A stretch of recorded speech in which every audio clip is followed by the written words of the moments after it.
Welcome back to our channel. In this video, I am going to show you how to connect Alienware monitor to PC.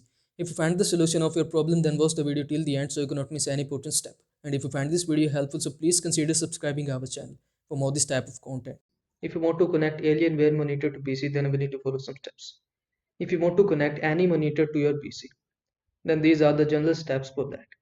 If your PC is old and your monitor is new, you will need a VGA to HDMI, VGA to DVI or VGA to DisplayPort cable depending on what socket your monitor has. Make sure the cable you get is the correct direction. Example, something like this. If your PC is new and your monitor is old, you will need to reverse HDMI to VGA etc. All of these cables are readily available to place like Amazon. That's it. Simply connect the cable one side into your computer and another side into your PC. I hope this video was helpful to you. Make sure to like this video and subscribe to my channel for more this type of content. Thanks for watching.